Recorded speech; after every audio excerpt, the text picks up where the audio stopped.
Bem-vindos ao canal Livros Primos. Hoje a gente vai falar desse livro aqui, que é No País das Últimas Coisas, de Paul Auster. Oi, Má. E aí, tudo Olá, bem? olá, tudo ótimo, e você? Tudo ótimo. Vamos falar dessa obra maravilhosa? Vamos, eu tô super animado, eu adoro Paul Auster. Eu também. Então vamos lá. Quer falar um pouquinho primeiro do autor? Vamos contar um pouquinho dele? Vamos, vamos. Esse livro aí é de 1987, né? O Paul Auster, para quem não acompanha, é um super escritor. Ele nasceu em 1947, ele morreu recentemente, em 2024. É, e ele é um cara curioso, tem muitas histórias interessantes sobre ele. Ele primeiro casou com uma escritora de quem ele se separou, ele teve um filho com ela. Depois ele se casou novamente com uma outra escritora, que aliás é uma escritora importante, uma escritora famosa, que curiosamente se chama Siri, né? Hoje em dia o nome Siri é associado a tantas outras coisas, né? Mas ela se chama Siri, não sei como se pronuncia o sobrenome dela, se é Hutsved, alguma coisa assim.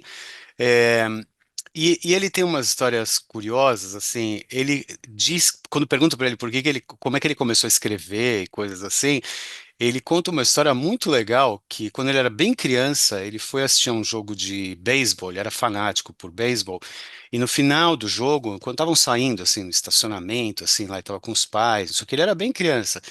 Ele viu o cara que foi o herói do jogo, era o herói da vida dele, o jogador de beisebol, e ele foi pedir um autógrafo pro cara, e ele não tinha uma caneta. E nem o Oh, cara tinha, nem ninguém com quem ele estava, os pais e tal. E o cara falou para ele: desculpa, garoto, mas sem caneta não tenho como dar o autógrafo. E ele ficou sem oh, autógrafo. poxa! E o que acontece com essa história, que é maravilhosa, é muitos anos depois, 50 anos depois, ele virou uma pessoa importante, famosa. Ele foi participar de uma feira literária em outro estado, nos Estados Unidos, e a pessoa o lugar onde ele ficou, uma outra escritora e tal. Ela era vizinha deste cara, deste jogador, e eles tinham contado essa história para o jogador, que ficou chocado por ele ter feito isso. Ele não sabia, né, dessa história, e deu de presente para ele uma bola assinada que ele guarda, né, ele guardava, né, quando estava Ah, vivo. E ele sim, fala que ele gostava de dizer que ele começou a escrever e que ele começou a ter uma caneta na mão em todo lugar que ele ia para anotar coisa, e sempre. que daí que ele virou escritor, que ele nunca mais Muito bom. esqueceu de ter uma caneta em mãos, né? E ele, Muito bom. curiosamente também, ele escrevia os livros à mão para depois passar a máquina, Nossa, né, datilografar naquela época, depois coisas de computador e tal, mas ele escrevia todos os livros à mão nossa, já dele, imaginou? muito louco. Eu vi algumas dessas imagens, né, de páginas e páginas dele riscadas, editadas e tal, sensacional. Ele teve um pouco antes dele falecer, um ou 2 anos antes, ele teve uma coisa trágica na vida. O filho dele faleceu, é, uma coisa trágica de overdose. Ele tinha perdido uma neta, numa coisa muito, muito ruim, e aí o filho faleceu logo em Hum, seguida, uma coisa bem, bem complicada lá. Mas enfim, o próprio Paul Auster, é um cara super premiado, né? Um monte de prêmios literários. Ele foi tradutor, ele fez filmes, dirigiu filmes, produziu filmes, fez programa de rádio. Um sujeito de muitos talentos e uma escrita muito legal. muito, muito. O que que você já leu dele?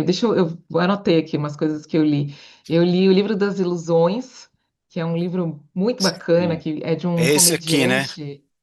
Esse Esse aí, aqui. É esse aí. sensacional Eu esse li livro bem ali esse, também. essa capinha aí. Eu li Noite no Oráculo, eu gostei muito de Noite no Oráculo, Sim. né? Um escritor em crise, enfim, muito legal, Noite no Oráculo. É esse Viagens aqui, no ó. Escritório, esse. Que tem Eu essas tenho essa capas capinha. sensacionais, né? Que tem dentro uma outra capa, né? Que a Companhia das Letras fez, que é sensacional essa edição. É. Viagem no Escritório. Oh, que bom, Também ó. acho que Eu tem tenho essa todos esses que você capinha. está falando aqui, ó. Que bom, que legal. Se tivesse Sim, combinado, não esse é dava muito certo. bom. Você leu Invisível? Que é esse aqui? Li o Invisível, gostei muito, sim. Olha, tem um só dele que eu li que eu não consegui terminar. 4321.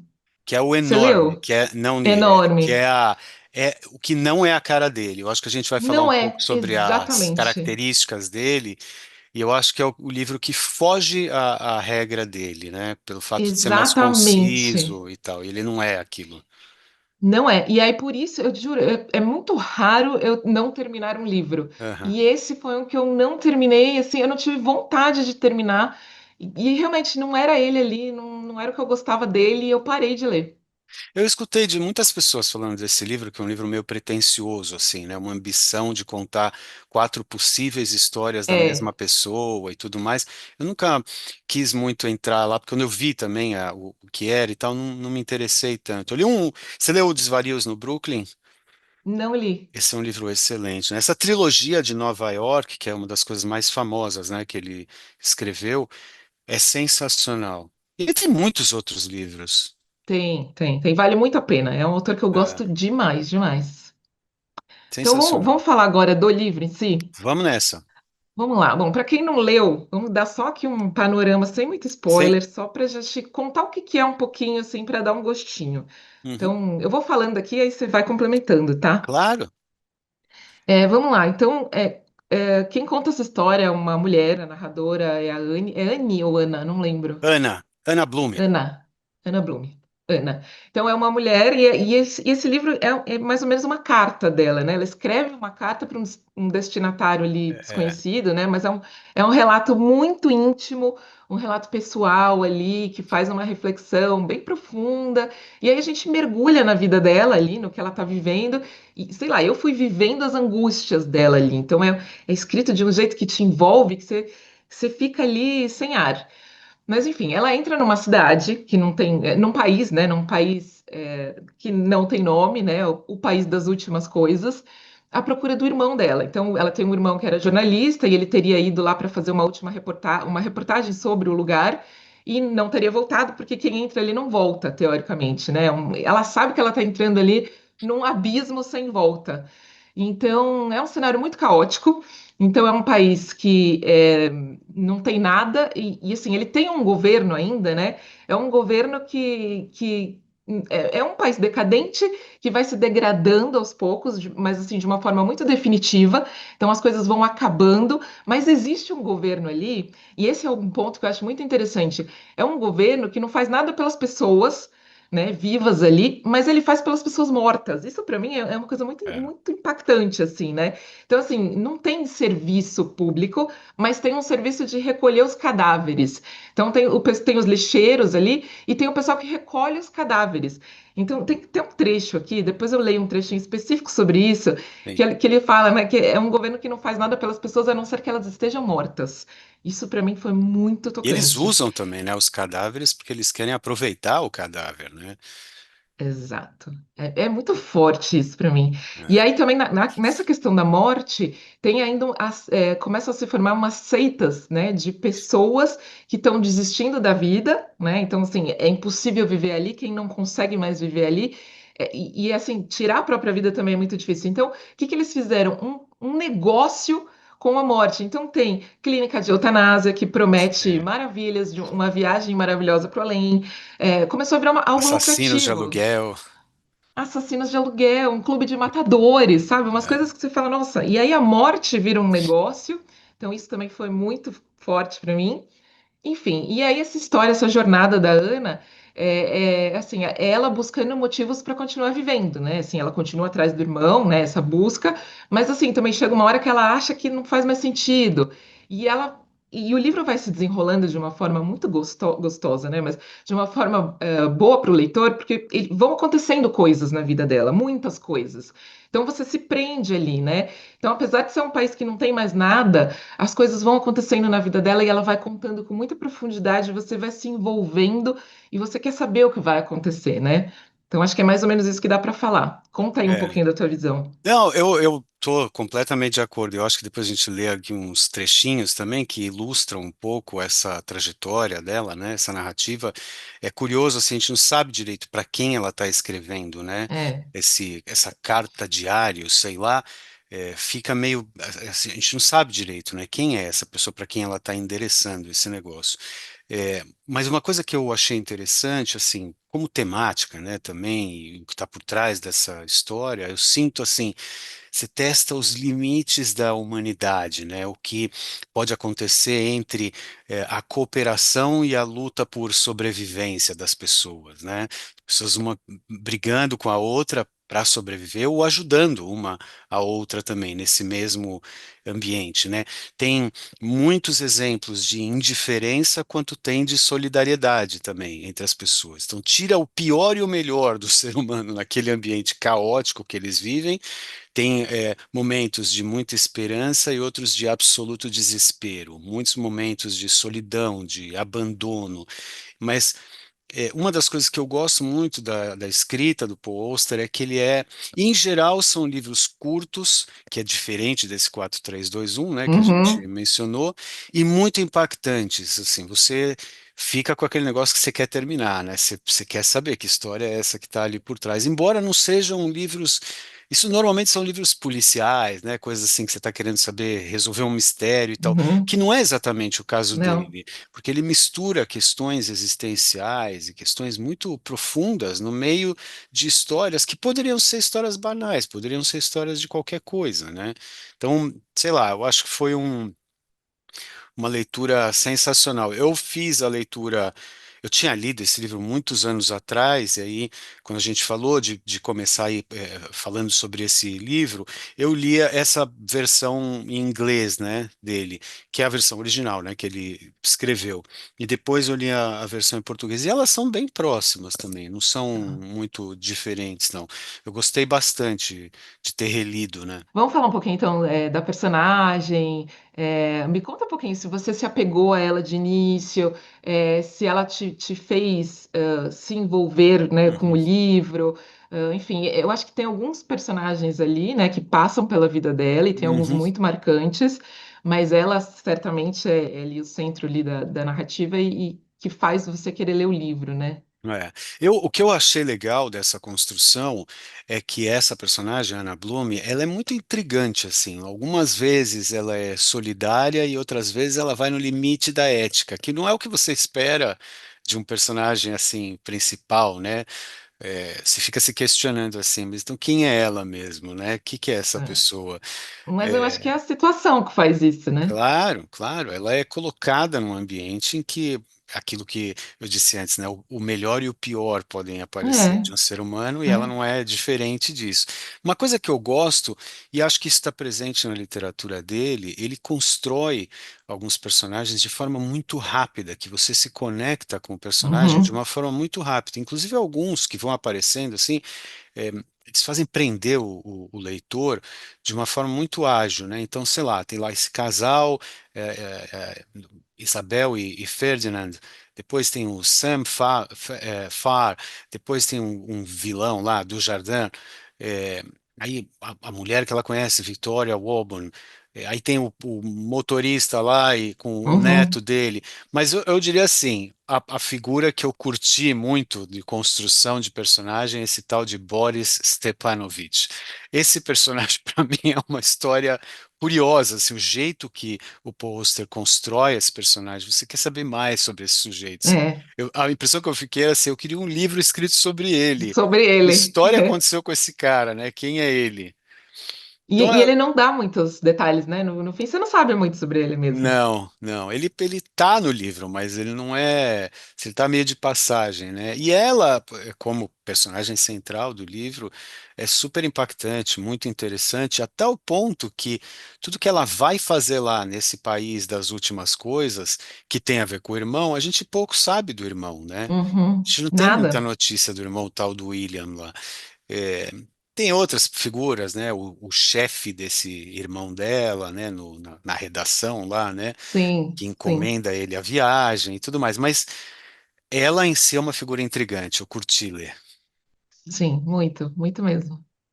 Tá certo. Vamos falar agora, então, deixa eu ver aqui que eu anotei aqui para a Uhum, gente discutir.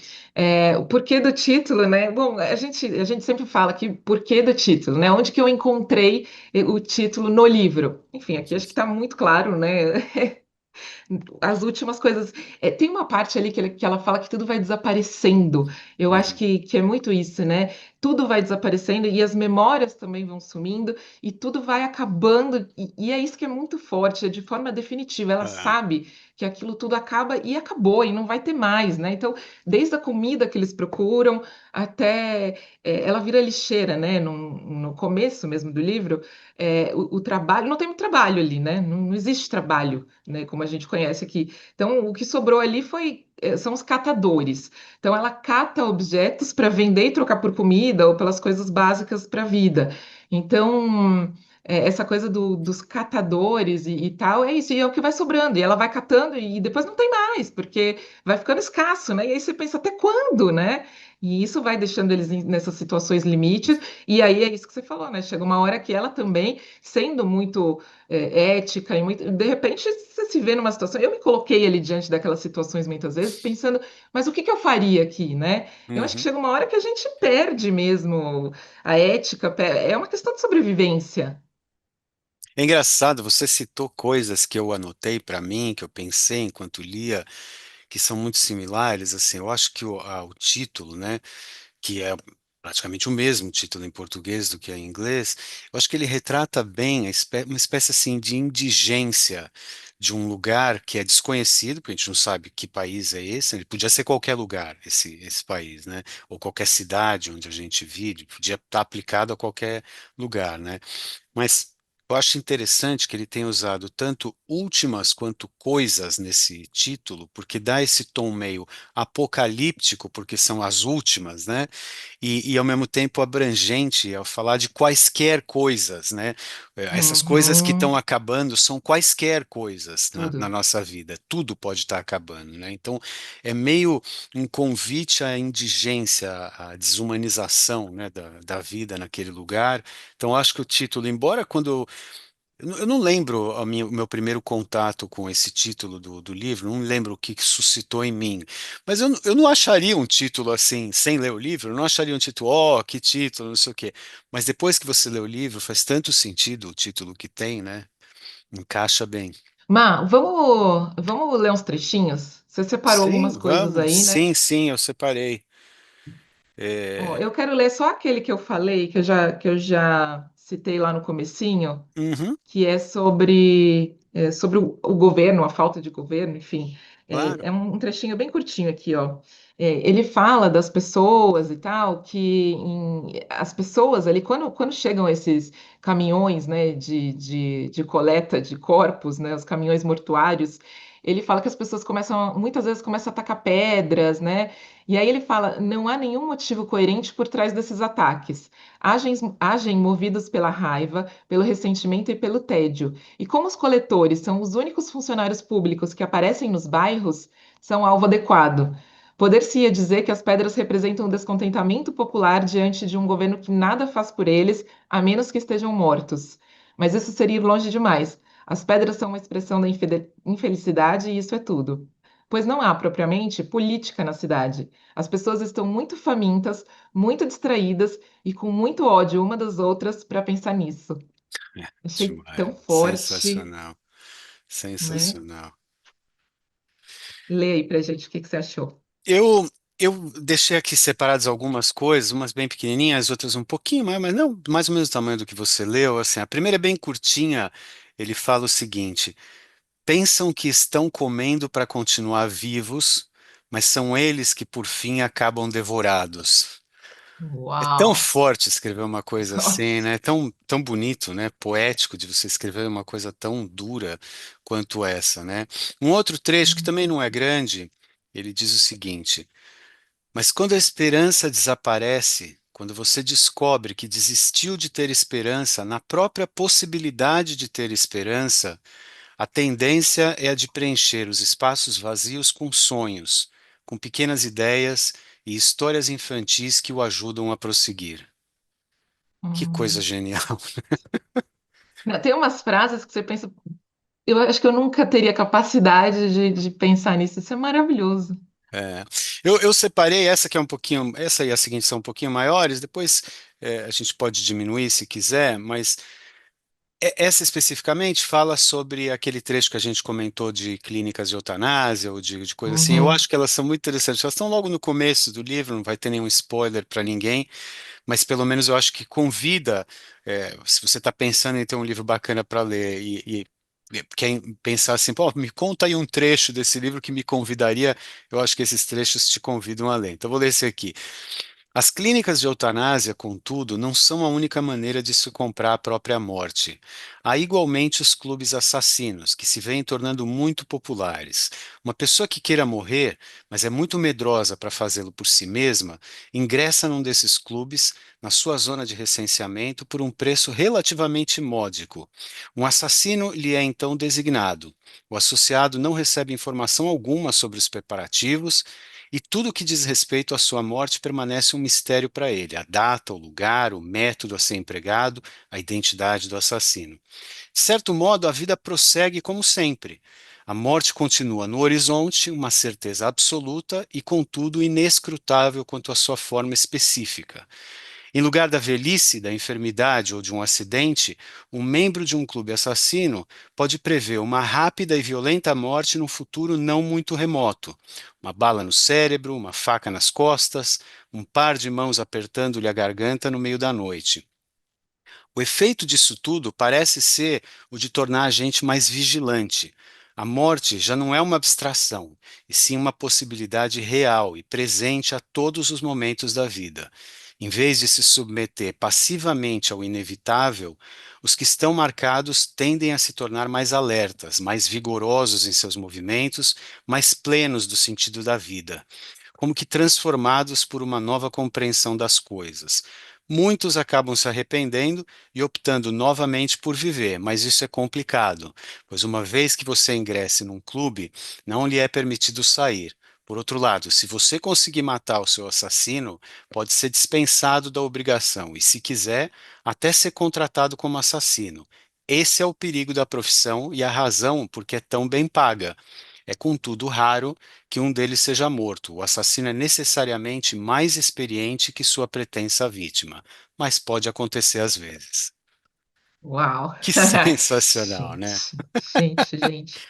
É que É alguém pensa em incrível, criar uma coisa dessas, né? E o último que incrível. eu separei, que é curtinho, é o seguinte: diz assim. Este é o dilema. Por um lado, você quer sobreviver, adaptar-se, tornar-se melhor, tornar melhor as coisas. Mas por outro, parece que para realizar algo assim, tem de destruir tudo aquilo que alguma vez fez de você um ser humano. Compreende o que estou tentando dizer? Para viver, você tem de morrer. É por isso que tantas pessoas desistem, porque por mais que lutem, sabem que estão fadadas a perder. E neste caso, nada é mais inútil que continuar lutando. Uau, uau, Dói, né? uau. Dói, dói. Eu gosto muito de livro que mexe assim com a gente, É, muito assim, que você fica pensando depois e você fala, meu Deus, deixa eu te aproveitar esse claro. seu lado filósofo. Você tem, Marcelo é filósofo.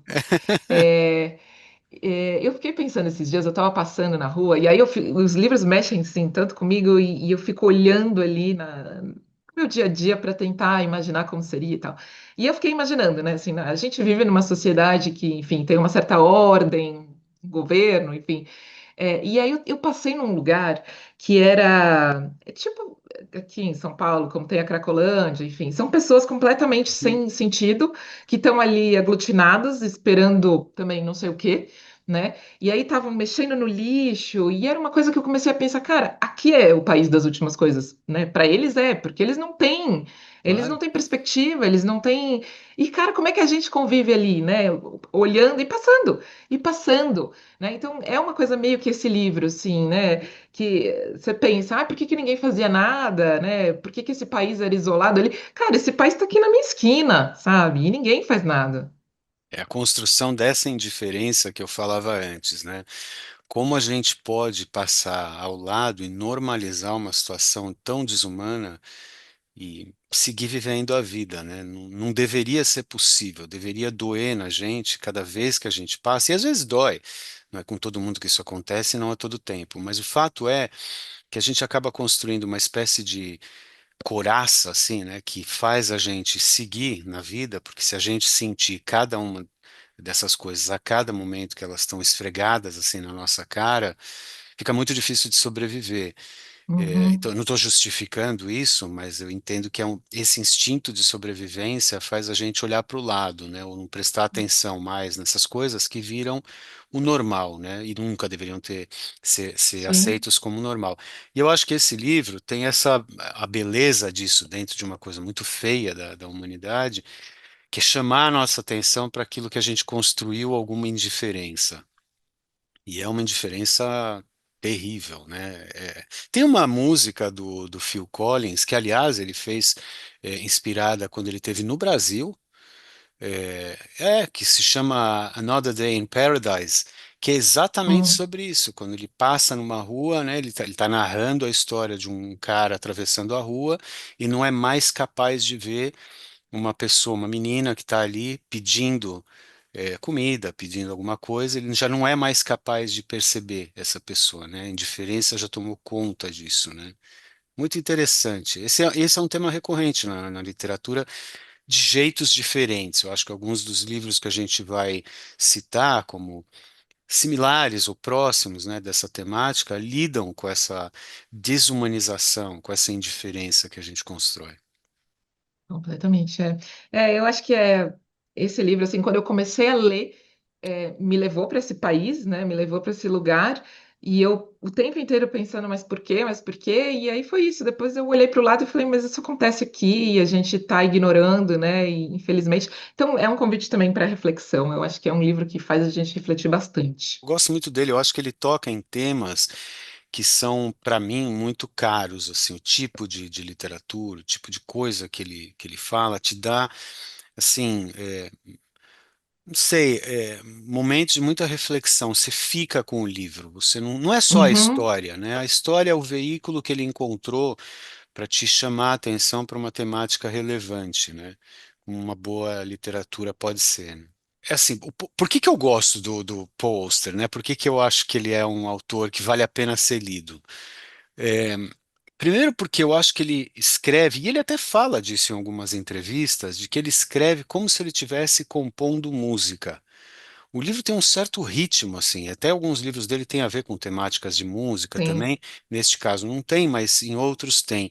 E eu percebo isso numa coisa muito interessante que ele faz, eu não sei se você reparou nisso, mas tem alguns trechos que ele tem uma espécie assim de ritmo um pouco mais acelerado, que ele constrói umas frases mais curtas e vão te animando a ler, né, com uma certa Uhum, velocidade um pouco maior, que dá uma espécie de sim. cadência assim para o texto. Em outros momentos, quando ele toca em temáticas um pouco mais reflexivas, existenciais, né, mais pesadas, assim, os textos têm uma tendência a ser mais longos, assim, mais caudalosos, grandes parágrafos e tal.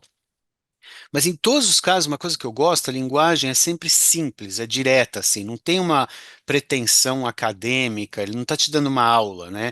Ele discute temas assim, os mais variados, solidão, morte, humanidade e tal, no meio da narrativa, sem dar a impressão de que ele está querendo te contar alguma coisa, ou que ele está querendo te ensinar alguma coisa, que é algo importante, né? É difícil de fazer num livro, quando você tem uma agenda conceitual, quando você quer tocar em Hum. temas específicos, mas o Chaplin que falava isso, que era a arte consiste em ocultar o artifício, né? Se você souber fazer uma coisa que ninguém percebe o que você está fazendo, essa é a arte, né? E eu acho que o que ele faz Exatamente. é um pouco isso. A gente nem Sim. entende o que ele está fazendo, mas ele está fazendo isso com a gente. Sim, sim. E é um texto simples, gostoso de ler, fácil de ler, né? Que você está falando sem muitas, né? Mas, por outro lado, ele trabalha muito bem as palavras e, assim, esses trechos que você leu deixam muito claro que, sim, o jeito que ele trabalha ali as palavras, as frases que ele cria são geniais, são geniais. Inacreditável. Eu acho assim, se você está procurando um livro para ler interessante, quer começar na leitura do pôster, esse é um grande livro para ler. Todos os outros livros que a gente citou deles são sensacionais, mas esse livro eu acho que é impactante, é reflexivo, é curto, te liga aos personagens rapidamente, tem uma escrita fluida, cativante, e é uma história meio atemporal sobre a condição humana que poderia ter acontecido em qualquer lugar.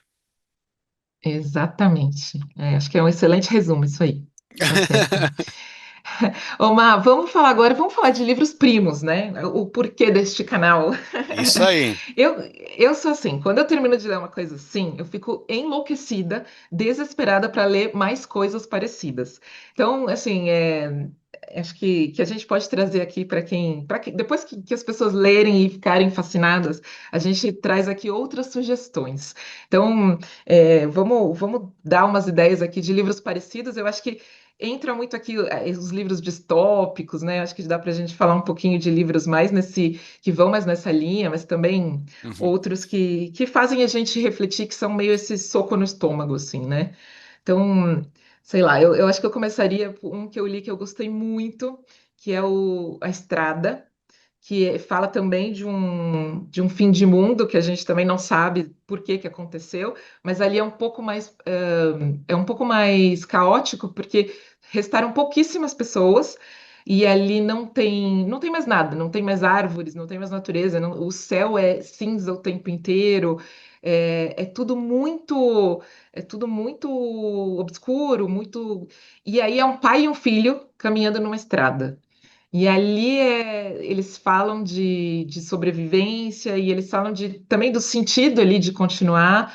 E lá tem nessa história, eles fogem, né, de certas gangues que estão atrás também de sobrevivência enfim, mas aí são gangues más mesmo. Então tem essa fuga das gangues e ao mesmo tempo o pai tentando preservar o filho. E também para quê, né? Porque ali não tem mais ninguém, não tem mais nada. Então esse é um livro que me tocou muito mesmo. A Estrada. Legal. Eu separei alguns que são alguns já clássicos, né, nesse universo dos livros distópicos. Vou citar sem contar muito sobre eles, muita gente já leu, mas a quem não leu, eu fortemente recomendo qualquer um deles que está por aqui. O primeiro, e talvez seja o mais óbvio desse parentesco de livros primos aí, é o 1984, do George Orwell, que foi escrito em Maravilhoso. 1949, é um livro altamente recomendável. Um outro que vai nessa mesma linha e que é um pouco anterior a esse é O Admirável Mundo Novo, do Aldous Huxley, de Hum, 1932. Então, estamos falando de livros que já têm quase 100 anos, né, e continuam aí, continuam bastante atuais. Tem um que é um pouco mais recente, que eu sei que você gosta, eu gosto também, do Saramago, que é o Ensaio sobre a Cegueira, ah, que é de 1995, e eu queria citar um outro mais, que também acho que é primo desse, embora as temáticas sejam diferentes, sejam outros lugares e tal, mas tem um quê, assim, tem um cheiro da mesma coisa, né? Tem um livro que eu gostei muito de ter lido, que foi o vencedor do Booker Prize de 2023, chamado, em inglês chama The Prophet's Song, que eu acho que é a canção do profeta, como está traduzido, do Paul Lynch. Todos eles tratam desses temas, assim, que são os disparadores dos maiores instintos humanos e desumanos também, né? A partir de alguma realidade meio devastadora, né? Alguma coisa acontece e aí, a partir disso que acontece, é ladeira abaixo, né? Quase todos eles são em lugares meio indefinidos, que poderiam ser colocados em qualquer lugar, ou em cidades, né, sei lá, onde impera o caos, assim, e que pode surgir, a beleza da humanidade, pode surgir um lado muito, sei lá, uma face muito complicada da humanidade. Então tem todos esses livros aí primos para ler, né? boa. Tem uma frase de Saramago, agora que você falou do livro, nesse livro mesmo, nesse Ensaio sobre a Cegueira, que eu não vou lembrar exatamente, veja se você lembra, que ele fala que é uma casquinha que separa o ser humano, a parte do que a gente é por dentro, que é animalesco. Você lembra disso? Eu não lembro da citação, lembro da passagem, mas não lembro da citação. Ele fala que é assim, é uma casquinha que separa, né? Basta a gente estar numa situação limite dessa que vem à tona, porque é isso, é uma questão de sobrevivência e tal. E é muito duro ouvir isso, né? É. A gente acha, né, que a gente é humano e tem coisas muito bacanas que a humanidade faz e tem outras que a gente tem vergonha da gente mesmo. Exatamente. Mas que bom que a gente tem consciência disso, né? E aí a É, gente segue pelo lado bom. legal. Tá certo. Bom, acho que é isso, Legal, né, acho que foi Mar? bom o papo sobre esse livro e vem outros por aí, nessa mesma ideia da gente trocar um pouco entre nós, das nossas leituras, mas também ao final indicar aqueles que a gente julga que são primos como nós. Exatamente, exatamente. Uma delícia falar com você. Idem aqui. Então, a gente se encontra na próxima. Assim será. Obrigada, Obrigado a obrigada, gente, você. por acompanhar a gente. Obrigado a todos.